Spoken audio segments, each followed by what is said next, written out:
Itinuturing na cause for concern o ikinababahala ng Philippine Statistics Authority ang dumaraming kabataan na nanganganak. Sa datos ng PSA at University of the Philippines Population Institute, 3,343 na sanggol ang isinilang sa mga inang edad 14 pababa.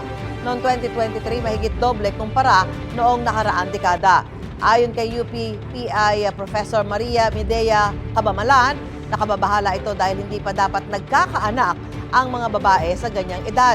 Dapat din daw mabusisi ang issue ng sexual consent, lalo 7 taon ang average age gap ng mga adolescent at kanilang mga partner. Apektado rin ang kalusugan ng mga sanggol na isinisilang ng mga adolescent.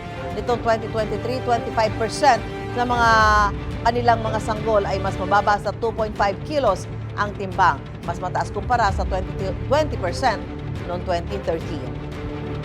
Gusto mo bang mauna sa mga balita? Mag-subscribe na sa GMA Integrated News sa YouTube at tumutok sa unang balita.